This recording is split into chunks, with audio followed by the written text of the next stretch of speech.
جس طریقے سے میں درود پاک کسی کے پڑھا ہوں میرے بعد پڑھ لیں الصلاۃ والسلام علیک یا رسول اللہ وعلی آلک واصحابک یا حبیب اللہ الصلاۃ والسلام علیک یا نبی اللہ وعلی آلک واصحابک یا نور اللہ.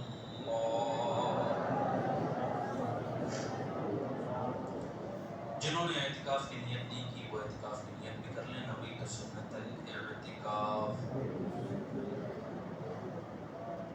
علماء فرماتے ہیں کہ جب بھی مسجد میں داخل ہوں اعتکاف کی نیت کر لیں. اور ایک مسئلہ بھی یاد رکھیں کہ مسجد میں کھانا پینا یہاں تک سحر افطار کرنا عام طور پر اس کی اجازت اس طرح نہیں ہے. البتہ یہ کہ مسجد میں کسی نے اعتکاف کی نیت کی ہو پھر اس ضمن میں یہ باتیں جو ہیں یہ عمل یہ جائز ہو جاتے ہیں, یہ کیے جا سکتے ہیں. تو ایک عادت بنا لیں کہ جیسی مسجد میں داخل ہوں فوراً اعتکاف کی نیت کر لیں. اور اگر نویت سنت الاعتکاف اس طرح عربی میں یاد نہ بھی رہے تو پھر کم از کم یہ دل میں ایک ارادہ کر لیں کہ میں اعتکاف کی نیت سے مسجد میں حاضر ہوں, تو انشاءاللہ آپ کو ثواب ملتا رہے گا. اللہ پاک کے آخری نبی صلی اللہ علیہ وسلم کا فرمان رحمت نشان ہے جو شخص یومیہ یعنی ڈیلی مجھ پر 100 مرتبہ درود بھیجے گا اللہ پاک اس کی 100 حاجات پوری فرمائے گا, جن میں سے 70 آخرت کی اور 30 دنیا کی ہوگی. صلو علی الحبیب صلی اللہ تعالی علی محمد صلی اللہ تعالی علیہ وآلہ وبارک وسلم. صلاۃ و سلام علیک یا رسول اللہ صلی اللہ علیہ وسلم. اسلامی بھائیوں سے گزارش ہے کہ قریب قریب آ جائیں, جو پیچھے بیٹھے ہیں اور قریب آ جائیں, جو بیچ میں گیپ خلا باقی ہے وہ بھی اور قریب آ جائیں. اس طرف والے اسلامی بھائی بھی قریب آ جائیں, کہ اس طرف والے بھی قریب آ جائیں. کہ حسن یہ ہے محفل میں بیٹھنے کا کہ محفل میں قریب سے قریب آ کر بیٹھا جائے. ظاہر ہے کہ اس میں نیت یہ بھی ہو سکتی ہے کہ مسلمانوں کے قرب کی برکت حاصل کروں گا.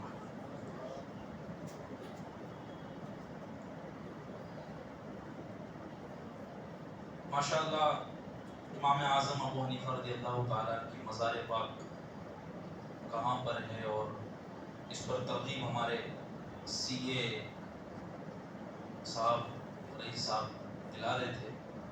آئیے ایک بہت ہی زبردست آپ کے مرتبے کو بیان کرنے والا واقعہ سنتے ہیں کہ حضرت سیدنا حضرت داتا گنج بخش علی حجویری رحمت اللہ تعالی علیہ امام اعظم ابو حنیفہ نعمان بن ثابت رحمت اللہ تعالی علیہ سے خاص عقیدت رکھتے تھے. دادا صاحب رحمت اللہ تعالی علیہ فرماتے ہیں میں ایک روز سفر کرتا ہوا ملک شام میں مؤذن رسول حضرت بلال رضی اللہ تعالی عنہ کے روضہ مبارک پر حاضر ہوا. وہاں میری آنکھ لگ گئی اور میں نے اپنے آپ کو مکہ شریف کی میں پایا. کیا دیکھتا ہوں کہ سرکار دو عالم صلی اللہ علیہ وسلم قبیلہ بنی شیبہ کے دروازے پر موجود ہیں اور ایک عمر رسیدہ شخص کو کسی چھوٹے بچے کی طرح اٹھائے ہوئے ہیں. میں بے قرار ہو کر آپ کی طرف بڑھا اور مبارک قدموں کو بوسہ دیا. دل ہی دل میں اس بات پر بڑا حیران تھا کہ یہ عمر رسیدہ شخص کون ہے. غیب جاننے والے آقا مدینے والے مصطفیٰ صلی اللہ علیہ وسلم میری حیرانگی کی کیفیت جان گئے اور مجھے مخاطب کر کے فرمایا یہ ابو حنیفہ ہیں اور تمہارے امام ہیں. دادا صاحب رحمت اللہ تعالی علیہ اپنا یہ خواب بیان کرنے کے بعد فرماتے ہیں اس سے مجھے معلوم ہو گیا کہ امام اعظم ابو حنیفہ رضی اللہ تعالی عنہ کا شمار ان لوگوں میں ہوتا ہے جن کے اوصاف شریعت کے قائم رہنے والے احکام کی طرح ہیں. یہی وجہ ہے کہ نبی کریم صلی اللہ علیہ وسلم ان سے اس قدر محبت فرماتے ہیں. صلو علی الحبیب صلی اللہ تعالی علی محمد صلی اللہ علیہ وسلم. پیارے پیارے سامعین، اس حکایت سے جہاں ہمیں امام اعظم رحمت اللہ تعالی علیہ کی عظمت و شان معلوم ہوئی، وہی یہ بھی معلوم ہوا ہمارے پیارے آقا مدینے والے مصطفیٰ صلی اللہ علیہ وسلم اللہ پاک کی عطا سے دلوں کے حالات سے بھی باخبر ہیں. جبھی تو خواب میں داتا گنج بخش رحمت اللہ تعالی علیہ کے دل میں پیدا ہونے والے سوال کا جواب دیتے ہوئے ارشاد فرمایا کہ ابو حنیفہ ہیں اور یہ تمہارے امام ہیں. یہ تو خواب تھا. آپ نے تو اللہ پاک کی عطا سے اپنی حیات ظاہری میں بھی کئی مرتبہ غیب کی خبریں ارشاد فرمائی. اس حکایت سے یہ بھی معلوم ہوا بزرگان دین رحمہم اللہ المبین کے مزار پر حاضری دینا ہمارے بزرگان دین کا طریقہ ہے. جیسا کہ داتا صاحب رحمت اللہ تعالی علیہ نے حضرت بلال رضی اللہ تعالی عنہ کے مزار مبارک پر حاضری دی. البتہ اس میں شرعی تقاضوں کا لحاظ رکھنا ضروری ہے. یہ بھی معلوم ہوا نیک سیرت اور مومن صالح کو رسول اللہ صلی اللہ علیہ وسلم کی زیارت ہوتی ہے اور آپ خواب میں تعلیم بھی فرماتے ہیں. یہ بھی معلوم ہوا خواب میں دیکھے جانے والے معاملات کی تعبیر کچھ اور ہوتی ہے. جیسا کہ داتا صاحب رحمت اللہ تعالی علیہ نے خواب میں رسول پاک صلی اللہ علیہ وسلم کی گود میں امام اعظم رحمت اللہ تعالی علیہ کو دیکھنے کی تعبیر آپ کے شریعت پر قائم دائم رہنا اور غلطی سے محفوظ ہونا مراد تھی. اس سے بخوبی معلوم ہوتا ہے کہ امام اعظم رحمت اللہ تعالی علیہ کا مقام و مرتبہ بہت بلند والا ہے. آئیے آپ کا مختصر تعارف بریف انٹروڈکشن سنتے ہیں. چنانچہ حضرت امام اعظم ابو حنیفہ رحمت اللہ تعالی علیہ کا نام نامی نعمان، والد گرامی کا نام ثابت اور کنیت ابو حنیفہ ہے. آپ 70 ہجری میں عراق کے مشہور شہر کوفہ میں پیدا ہوئے اور 80 سال کی عمر میں 2 شعبان المعظم 150 ہجری میں وفات پائی. آج بھی بغداد شریف میں آپ کا مزار مبارک موجود ہے. علامہ شعیب حریفش رحمت اللہ تعالی علیہ امام اعظم رحمت اللہ تعالی علیہ کے بارے میں فرماتے ہیں امام اعظم کی ولادت باسعادت صحابہ کرام علیہم الرضوان کے مبارک دور میں ہوئی اور تابعین کے دور میں آپ عظیم مفتی بن گئے. آپ خوبصورت چہرے، ستھرے کپڑے، اچھی خوشبو استعمال کرنے والے، بہت کرم اور اپنے بھائیوں کی مدد فرمانے والے تھے. آپ بہت بڑے عابد و زاہد، اللہ پاک کی معرفت اور اس کا خوف رکھنے والے ہیں. اپنے علم سے ہمیشہ اللہ پاک کی رضا تلاش کرنے والے اور عاجزی و انکساری کے پیکر تھے. آپ علماء اور طلباء کے ساتھ حسن سلوک، عوام و خواص کے ساتھ شفقت کا برتاؤ، غریب و مسکین سے مالی تعاون کرنے والے تھے. آپ شفیق و مہربان اور ماہر استاد، بہترین مفتی، شفیق باپ اور اچھے پڑوسی تھے جو کسی کو بھی تکلیف و اذیت نہ دیتے. قرضداروں کا قرض معاف کرنے، نیکی کا حکم دینے اور برائی سے روکنے، حق بات کے لیے ڈٹ جانے، ہر ایک کے ساتھ عدل و انصاف کا برتاؤ کرنے اور خود کو تکلیف و اذیت دینے والوں کو معاف کرنے والے تھے. صلو علی الحبیب صلی اللہ تعالی علی محمد صلی اللہ تعالی علیہ وآلہ وبارک وسلم. صلاۃ و سلام علیک یا رسول اللہ صلی اللہ علیہ وسلم. پیارے پیارے اسلامی بھائی، امام اعظم رحمت اللہ تعالی علیہ کو بہت سی خصوصیات، اسپیشلٹیز کے ساتھ ساتھ ایک بہت عظیم خصوصیت یہ بھی حاصل تھی کہ آپ تابعی تھے.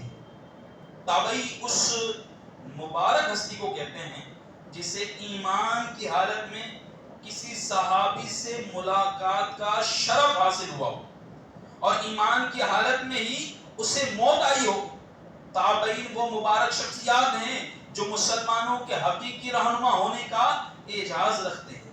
اگر انہیں تلاش کیا جائے تو یہ علم و فضل کے خزانے، احادیث کریمہ کی کتابوں، قرآن کریم کی تفسیروں، اعلیٰ اخلاق کے حامل لوگوں، گفتار و کردار کے غازیوں، باطل کا ڈٹ کر مقابلہ کرنے والوں، شریعت و طریقت کے جھلووں اور علم دین کے شہ سواروں سے ملیں گے۔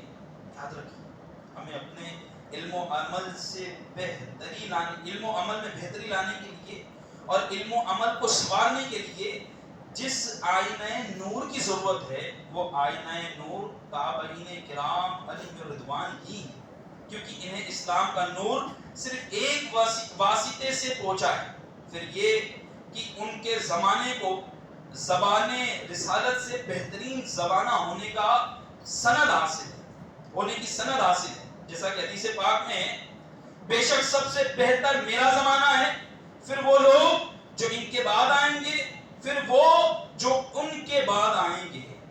اس حدیث پاک میں سب سے پہلے صحابہ کرام علیہم رضوان مراد ہیں جو پیارے آقا صلی اللہ علیہ وسلم کے زمانے میں تھے، پھر تابعین مراد ہیں جو صحابہ کرام علیہم رضوان کے زمانے میں تھے، اور پھر تابعین مراد ہیں جو تابعین کے زمانے میں تھے۔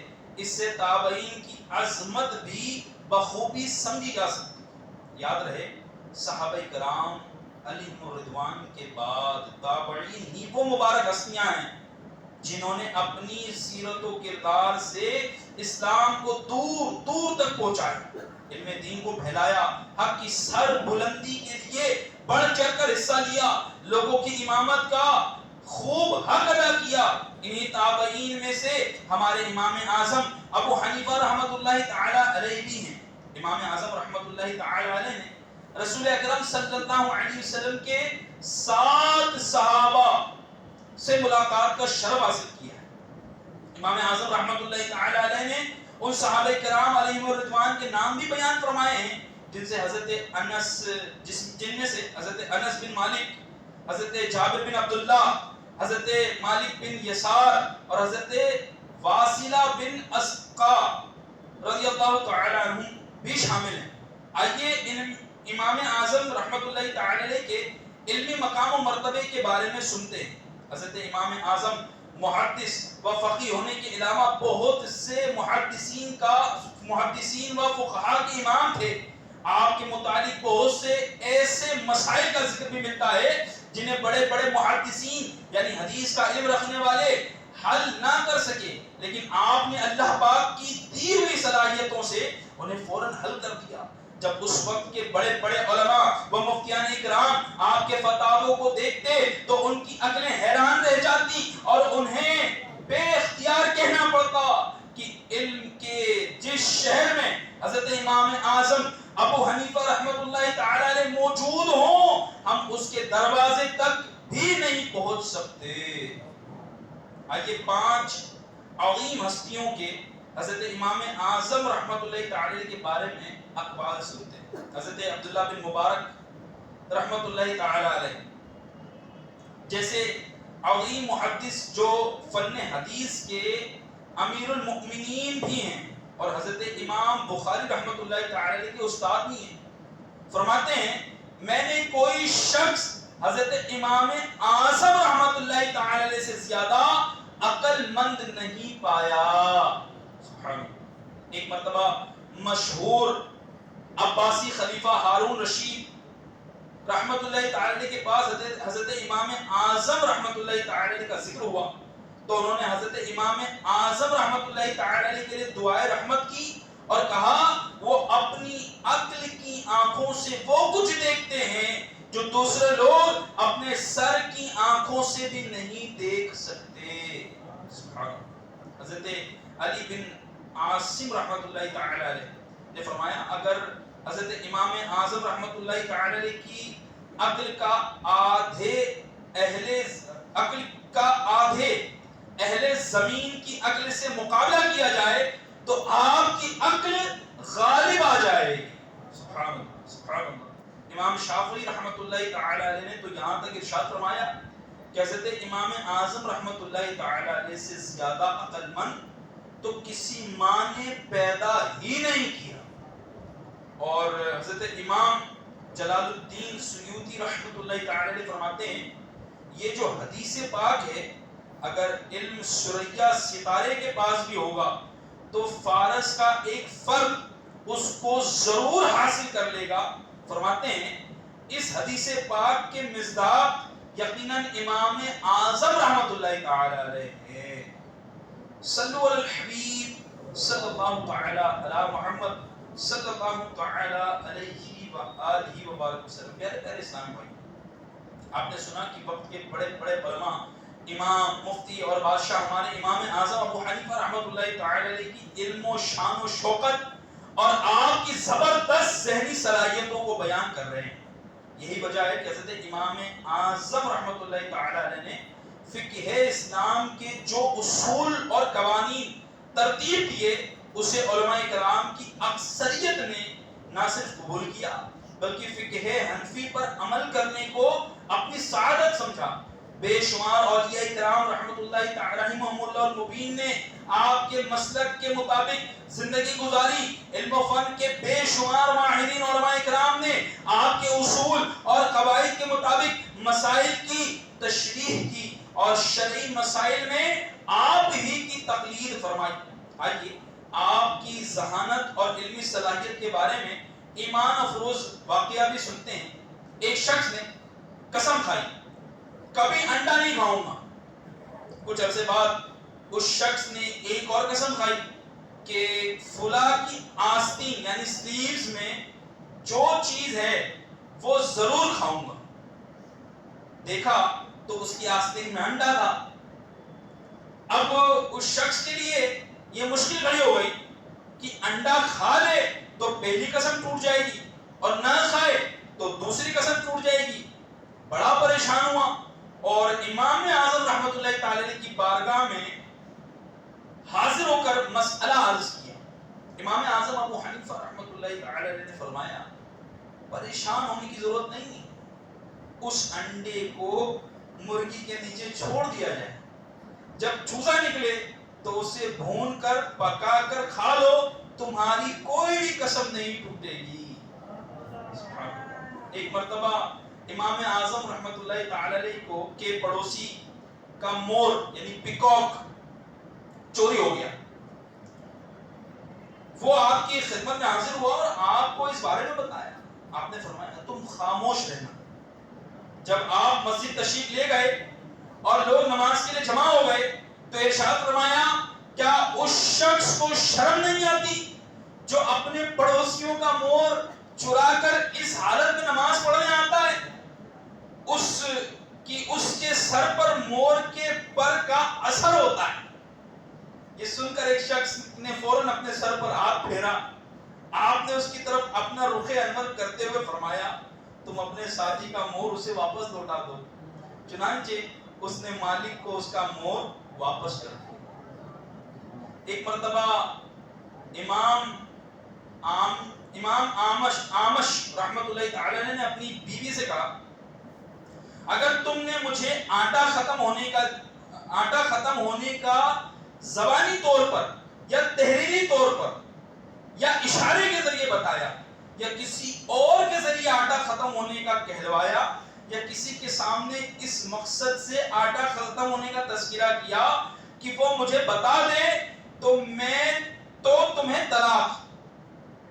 یعنی آپ سنیں کہ ہر طرح سے باؤنڈ کر دیا کہ اگر تم نے مجھے ڈائریکٹ کہا کہ آٹا ختم ہے، لکھ کر دیا کہ آٹا ختم ہے، یا اشارے سے بولا آٹا ختم ہے، یا کسی اور کے سامنے ذکر کیا کہ آٹا ختم ہے تاکہ مجھے پتا چلے، یا کسی اور سے کہلوایا کہ آٹا ختم ہے تو تمہیں طلاق. یہ سن کر حضرت امام آمش رحمت اللہ تعالی کی جوزہ بہت پریشان ہوئی کہ اب کیا کروں گی. آٹا ختم ہونے پر اگر نہیں بتاؤں گی تو بھی پریشانی کی بات ہے، اور اگر بتا دوں تو بہت بڑی پریشانی میں مبتلا ہو جاؤں گی. کسی نے انہیں مشورہ دیا تمہیں اس مشکل سے صرف امام اعظم ہی نکال سکتے ہیں. چنانچہ امام آمش کی بیوی امام اعظم کے پاس آئی اور ساری بات بتا کر اس مشکل کا حل پوچھا. امام اعظم رحمۃ اللہ تعالی علیہ نے فرمایا، اچھا یہ جو امام اعظم فرما رہے ہیں نا، اس کے پہلے آپ اپنے دماغوں پر غور کریں کہ کیا اس کا سولوشن کیا ہے. کچھ لوگ کہتے ہیں نا بھیا کہ حضور ہمارے برابر، ہم حضور کے برابر معاذ اللہ. تو حضور کے صحابہ کو دیکھنے والے کا ذکر چل رہا ہے، تابعی حضور کا ذکر چل رہا ہے، اور ان کا مرتبہ دیکھیں. ابھی ہمارا دماغ بلاک ہے کہ اب کرے گا کیا. وہ انڈا والا واقعہ ایسا تھا کہ آپ سوچ رہے اب کرے گا کیا، آستین میں سے انڈا اور انڈے کی بھی قسم. تو اس والے واقعے میں تو اور مسئلہ ہے. میں اور آپ ہمارا دماغ بلاک ہو جائے. امام اعظم ہے نا جس کو حضور فرمائیں، جس کے بارے میں حضور ارشاد فرمائے اور بزرگ کہے کہ یہ اسی طرف اشارہ ہے، تو پھر بات ہی ختم ہے. کہ آپ کہیں تو امام اعظم رحمۃ اللہ تعالی نے فرمایا اس میں کیا مشکل ہے. اس مسئلے کا حل تو بہت ہی آسان ہے، اور وہ یہ کہ جب آمش سو جائیں تو تم آٹے کا تھیلا ان کے کپڑے کے ساتھ باندھ دینا. جاگنے پر انہیں خود ہی آٹا ختم ہونے کا پتہ چل جائے گا. یہ سن کر امام آمش کی جوزہ کی پریشانی بالکل ختم ہو گئی اور وہ بہت خوش ہو گئی. امام اعظم کی تو شان نرالی. یعنی سچی بات یہ نا کہ اللہ کا بڑا احسان ہے کہ امام اعظم رحمۃ اللہ تعالی علیہ ہمیں عطا ہو گئے. ایسی شان کے مالک ہیں، ایسی شان کے مالک ہیں امام اعظم. یعنی میں کہوں نا کہ اپنے بچوں کو آپ کو سکھانا نا کہ آئیڈیل پرسنالٹی کیسی ہوتی ہے. یوں تو ظاہر ہے میرے اعلیٰ حضرت غوث پاک سارے ہی، لیکن ایک آئیڈیل پرسنالٹی امام اعظم رحمۃ اللہ تعالی علیہ کی بھی ہے. یعنی آپ رحمۃ اللہ تعالی کی لائف کو اگر کوئی اسٹڈی کرے تو آپ رحمۃ اللہ تعالی علیہ صرف فتاوے نہیں دیتے تھے یا تحقیقاتی صرف نہیں کرتے تھے فقط. حالانکہ یہ بھی بہت بڑا عمل ہے، اتنا بڑا عمل ہے کہ امام اعظم کی جو تحقیقات ہے، امام اعظم نے جو شرعی احکامات بیان فرمائے، وہ اپنے آپ میں مطلب ایک ریولیوشنری کام ہے. امت کے لیے ایک کسے کہتے ہیں نا کہ ایک بہت بڑا کام ہے. حالانکہ اس کے ساتھ ساتھ آپ کی عبادت کا جو معاملہ ہوا کرتا وہ بھی بہت ہوا کرتا. تقویٰ پرہیزگاری ایسی تھی کہ ڈنگے بجتے تھے، اور ساتھ ساتھ آپ بزنس بھی کیا کرتے تھے. آج ہمارے یہاں چھوٹا موٹا کوئی کاروبار ہو نا، کسی کی 2-4 دکانیں ہو جائیں تو اپنے آپ کو بہت بڑا سیٹ مانتے ہو بھیا نماز ٹائم نہیں ملتا ہے. حضرت قافلے میں چلے ٹائم کہاں ہے. تو امام اعظم تم سے بڑا بزنس کرتے تھے. بلکہ میں نے کسی کو یوں کہتے ہوئے سنا، ظاہر کسی کتاب میں نہیں پڑھا لیکن یہ کہتے ہوئے سنا، اور ایک بہت جید عالم دین سے میں نے یہ بات سنی کہ اس زمانے میں امام اعظم رحمۃ اللہ تعالی علیہ کی روزانہ کی آمدن 3000 4000 4500 5000 درہم ہوا کرتی تھی. آج اگر 3000 درہم کی کیلکولیشن انڈین کرنسی میں کریں آپ، میں تو اتنا پڑھا لکھا نہیں ہوں، یہ سب کتنی ہوگی لگ بھگ، مطلب 3000 درہم کی ویلیو کیا ہے. اس آپ تو انڈین پیسے میں کھیل رہے ہیں، کو کہاں پتہ چلے گا. تو یعنی آج بھی اگر ایک بیر منیمم کوئی کیلکولیشن کرے تو میرا خیال ہے 70-80 ہزار روپے سے کم شاید نو اندازہ میں کہہ رہا ہوں، یا اس سے زائد ہو. تو اگر 3000 درہم بھی کوئی ڈیلی کے کما رہا ہے اس دور میں، وہ تو ویسے ہی بہت بڑا پیسہ والا ہو جائے گا. امام اعظم اس دور میں کما رہے 3000 درہم، وہ بھی مہینے کی نہیں، 73 lakhs. اب اس زمانے میں امام اعظم کی روزانہ کی آمدن اتنے بڑے بزنس مین تھے. اچھا آپ کیسے بزنس مین تھے؟ اس کے ساتھ میں اتنے بڑے بزنس مین ہونے کے ساتھ ساتھ he used to preach اسلام. آپ اسلام کو لوگوں تک پہنچاتے تھے، اور فقط یہی نہیں بلکہ تحقیقات کی گئی. اتنے سارے ریسرچ ہوا کہ اسلام کے لیے کر کے دے دیا آپ نے.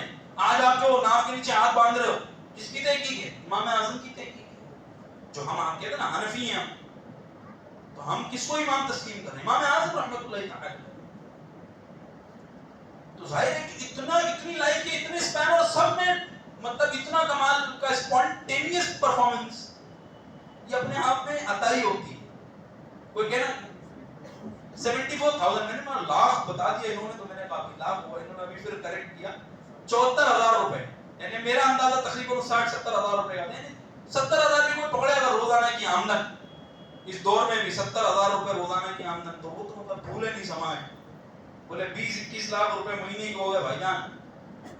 تو پھر تو وہ اب امام اعظم اس دور میں کما رہے ڈیلی کی آمدن.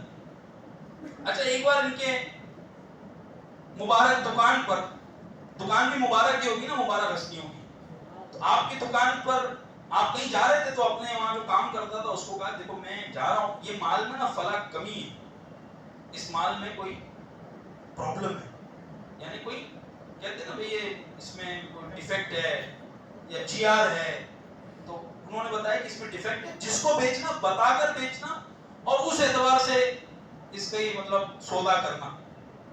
خیر آپ سفر پر چلے گئے، اس نے بیچ بھی دیا، آپ واپس آئے تو آپ نے کہا وہ مال بک گیا، ہاں حضرت بیچ دیا میں نے، سب بیچ دیا، تو بتا کر بیچا، نہیں حضرت بتانا تو بھول گیا میں، تو اس کو جانتے ہو؟ حضرت میں نہیں جانتا۔ اچھا کس شہر سے آیا تھا؟ شہر بھی نہیں جانتا، کوئی حلیہ، کوئی اندازہ، کوئی بات، کوئی اس کا جاننے والا نہیں حضرت میں تو کچھ نہیں جانتا، کس کو بیچا یہ بھی نہیں جانتا۔ دن میں کوئی 100 کسٹمر اگر ڈیل کر رہا ہے تو یاد رہنا یہ بھی مشکل ہے۔ تو اب امام اعظم آپ رحمت اللہ تعالی علیہ نے، چونکہ اب ظاہر ہے اس میں کوئی معلومات ہی نہیں ملی، آپ نے وہ پورے دن کی آمدن کو اللہ کی راہ میں صدقہ کر دیا۔ ہمارے یہاں کوئی ہونا شیخ تو پھر میرے مفتی صاحب کو حضرت کیا کرنا ہے، حضرت اگر بول بھی دینا اس کو صدقہ کر دینا، حضرت کوئی فتویٰ نکالو نا، کوئی سسٹم بناؤ نا، وہ سسٹم بناؤ حضرت، ایک چھوٹی موٹی رقم نہیں حضرت، کوئی فتویٰ تم دو نا حضرت۔ حضرت کو بھی اتنی وہ مطلب اتنا وہ پیچھے لگے گا حضرت کی کہ حضرت کی کوئی نہ کوئی راستہ بھی شاید واللہ رسول عالم میں نہیں جانتا، لیکن ایک بات ہے کہ ایک بار آپ بولیں گے ضرور کہ 70-80 ہزار روپے دے دوں، ویسے کیسے تھوڑا سا دیکھو نا حضرت کوئی راستہ نکلے۔ امام اعظم نے سارا مال بنا سوچے اللہ کی راہ میں صدقہ کر۔ اور ایک اور وصف میں نے شروع میں بیان کیا امام اعظم رحمۃ اللہ تعالی کا، کہ آپ کثرت سے لوگوں کو قرض حسنہ دیا کرتے تھے۔ قرض حسنہ کیا ہوتا ہے کہ آپ کسی کو مال قرض کی صورت میں دیں لیکن اس پر کوئی سود یا کوئی پروفٹ طلب نہ کرے کوئی۔ جیسے ایک تو ہو گیا کہ میں انویسٹمنٹ کر رہا ہوں تو وہ قرض حسنہ نہیں ہوا۔ جیسے مان لیجیے زید نے بکر کو پیسے دیے کہ 5 لاکھ روپے تمہارے بزنس میں لگا لو، اور یہ پروفٹ کا جو شرعی اعتبار سے ایک لین دین کا طریقہ ہے وہ طے کر لیا، تب تو یہ قرض حسنہ نہیں ہے۔ لیکن اب زید آیا میرے پاس اور زید نے کہا مجھے 5 لاکھ روپے کی ضرورت ہے، قرضے کے طور پہ دے دو، اور میں اس سے کہوں بھائی ٹھیک ہے تم مجھے مہینے کے 10,000 روپے دے دینا، تو اب یہ سود کی صورت اس میں پائی جا سکتی ہے۔ یا ظاہر ہے اب تو کھلا سود لوگ مانگتے بھی کہ ٹھیک ہے اتنا لے جاؤ، اتنے مہینے کے دینا جب تک کہ مدت نہیں دو گے۔ تو سود تو ویسے حرام ہے اور جہنم میں لے جانے والا کام، یعنی اتنی بڑی بغاوت ہے یہ کہ اسلام نے اس کو بہت سختی سے کاٹا ہے۔ امام اعظم جو قرض حسنہ کیا ہے کہ بھئی آپ کسی کو قرض دیں اور پھر اس پر کوئی پیسہ ایکسٹرا پیسہ طلب نہ کر رہے ہیں کہ بھئی ٹھیک ہے یہ قرضہ لے لو، ہاں ایک مدت طے ہو جائے کہ بھئی اتنے دنوں میں واپس کروں گا یا اتنے دن میں تم سے دوں گا یا اتنے دنوں میں تم واپس کرنا، وہ ایک الگ چیز ہے، لیکن مال کا اس میں مطالبہ کرنا یہ خیر اچھا نہیں ہے۔ تو امام اعظم کثرت سے قرض حسنہ دیا کرتے تھے۔ اچھا قرض حسنہ اتنا بانٹتے آپ کی، بانٹنے کے بعد پھر کئی بار یوں بھی ہوتا ہے کہ طلب نہیں کرتے ہو بھائی کتنے دن ہوئے پیسے نہیں دیے تم نے، ہمارے یہاں تو یوں ہوتا ہے نا کہ اگر کسی کو دے دے قرض حسنہ تو وہ پہلے سوچے گا اتنی تو نیکی آلریڈی کر ہی لیا میں نے، اب وہ دکھے روڈ پہ چلتے ہوئے تو پھر اتنے دن بھائی کوئی سود پہ تھوڑی نا پیسے دیے جلدی واپس کرو۔ تو ایک ہے ہمارے یہاں پر ایک یہ بھی ہے، فضیلت بھی ہے کہ بندہ اگر قرض حسنہ دے اور اس کا مطالبہ کرنے سے بچے تو اللہ پاک اس کو اس مال کو جو جتنا اس نے دیا قرض حسنہ صدقے کرنے کا ثواب اس کو عطا فرماتے رہتا ہے، مسلسل اتنا مال صدقہ کرنے کا ثواب اس کو ملتا ہے۔ تو اب یہ بھی ہے، تو امام اعظم نے ایک کو قرض حسنہ دیا تھا، اچھا وہ مسلم نہیں تھا، نان مسلم تھا، قرض حسنہ آپ نے دیا ہوا تھا اس کو، ٹھیک ہے تیرا کام ہو جائے لے کر لائے۔ اچھا ایک دن کیا ہوا، امام اعظم جو ہے نا وہ ایک گلی سے گزر رہے تھے اور کچھ پانی جمع ہو جاتا ہے کئی بار کچی مٹی پر، تو آپ چل رہے تھے اور چلتے تھے، آپ کا مبارک پیر جو ہے اس کیچڑ پر اس پانی پر پڑا تو کچھ چھینٹے اڑے، اور وہ چھینٹے اڑے تو کچی دیوار ہوتی تھی، گھر کی کچی دیواریں ہوتی تھی، گارے ہوتے تھے، جنہوں نے ابھی پرانے مکانات دیکھے ہوں تو کچے گاروں کی بنی ہوئی نیچے کچے اینٹیں ہوتے تھے، پھر اس پر لیپ لگتا تھا کچے مٹی کا، تو اس دیوار پر کچھ چھینٹے اڑ گئے۔ تو اب ظاہر جب چھینٹے اڑے تو امام اعظم رحمۃ اللہ تعالی کے من میں خیال آیا کہ یار کسی کی دیوار میرے وجہ سے گندی ہو گئی، تو آپ نیچے جھکے کہ اس کو میں پوچھ دوں۔ جب پوچھنے کے لیے جھکے تو پھر خیال آیا کہ یار اگر اس کو پوچھوں گا تو یہ ممکن ہے کہ اب مٹی پر اگر آپ کپڑا مارے تو کچھ مٹی جھڑتی ہے اس میں سے، کچھ مٹی کٹے گی، تو آپ نے سوچا اب اس کی مٹی جھڑے گی تو اس کا کیا مسئلہ بنے گا، کیونکہ بنا اجازت اس کی دیوار پر ایک تو چھینٹا اور پھر چھینٹے کو صاف کرنے میں مٹی جھڑے، اب میں کروں کیا؟ تو امام اعظم نے وہاں کچھ لوگوں سے پوچھا یہ گھر کس کا ہے؟ یہ مکان تو فلاں آدمی کا ہے۔ اچھا کہاں ملے گا وہ؟ کہا حضرت وہ فلاں جگہ پر بیٹھا ہوگا۔ اچھا حضرت خود وہاں تشریف لے لے۔ اب جیسے آپ کہیں بیٹھے ہوئے اور مجھے آتا دیکھ لے اور میرا اور آپ کو کچھ لینا دینا باقی ہو، تو امام اعظم نے اس کو کسی زمانے میں قرض اثر کیا تھا، اس نے دور سے دیکھا کہ امام اعظم آ رہے ہیں تو دوڑتا ہوا آیا، حضرت حضرت پیسے دیتا ہوں میں نا، تھوڑا ٹائم رک جاؤ، دیتا ہوں میں پیسے، آپ کیوں پریشان ہو گئے؟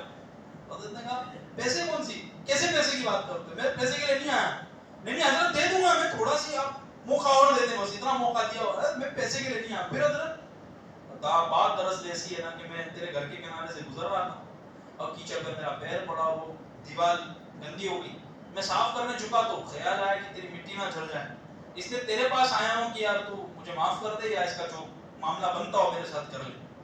اس کے جملے سنیے گا، وہ کہتا حضرت دیوار کی گندگی کو تو جانے دیجئے، اس واقعے کے اور آپ کے آنے کے صدقے میرے دل کی گندگی صاف ہو گئی ہے، مجھے بھی کلمہ پڑھا کر اپنے نانا کے اسلام میں داخل کرنا۔ تو اس نے کلمہ پڑھا اور مسلمان ہو گیا، امام اعظم رحمۃ اللہ تعالی علیہ کے ہاتھ پر بیعت کی، توبہ کی اور مسلمان ہو گیا۔ تو بات یہاں پر ایک یہ سیکھنے والی ہے کہ ہم جو اپنے آپ کو باندھ لیتے نا کہ یار میں تو بس کاروباری آدمی ہوں، تہجد پڑھنا یہ تو مولانا کا کام ہے، مدنی کافروں میں جانا مولانا کا کام ہے، امامہ پھیرنا مولانا کا کام ہے، تو میں آپ کو بولتا ہوں مولانا کا کام مولانا کر رہے ہیں، اب آپ اپنا کام کرنا شروع کرو۔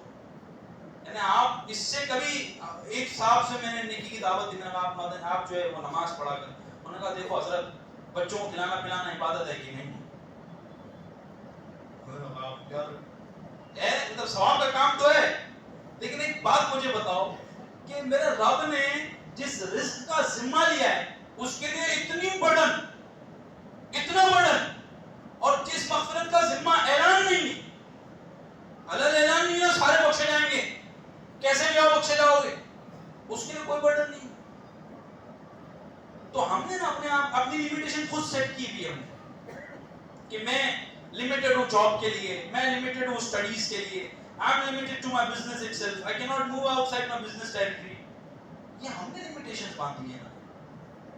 آپ جا کر اسٹڈی کریں ان غوث پاک رحمۃ اللہ تعالی علیہ کا خود کا ٹریڈ رہا، آپ خود، میں نے جو غالباً آپ کے بارے میں سننے سمجھنے کی کوشش کی تو آپ کی جہازیں چلتی تھی جو رینٹ پر ہوتی تھی ایکسپورٹ امپورٹ کے لیے، غوث پاک رحمۃ اللہ تعالی علیہ نے بھی تجارت فرمائی۔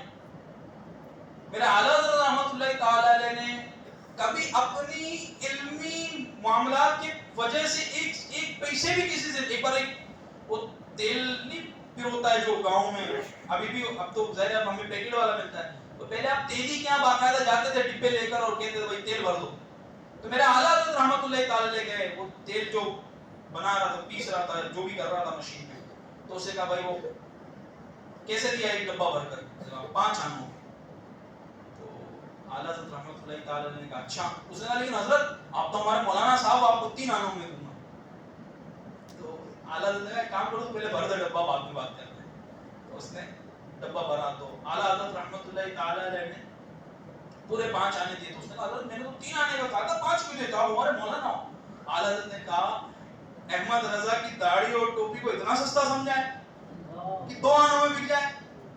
یعنی سمجھانے کے لیے ایک جملہ ہے کہ ہمارے جو اسلاف ہیں، جو بزرگان دین رحمہم اللہ مبین ہوئے، انہوں نے ہر لائف کے جو ڈیفرنٹ پارٹس ہیں نا، پرسنل لائف، فیملی لائف، جو بزنس لائف ہے، اسپرچول لائف ہے، نالج والی لائف ہے، سب میں انہوں نے اسپونٹینیس پرفارمنس دی۔ تو کوئی یہ کہے کہ بھائی میں بس ایک حصے میں بنا ہوا ہوں، میں تو بس تھک گیا ہوں، تم تھک گئے ہو کیونکہ تم نے اپنے آپ سے کہا ہے میں تھک گیا ہوں۔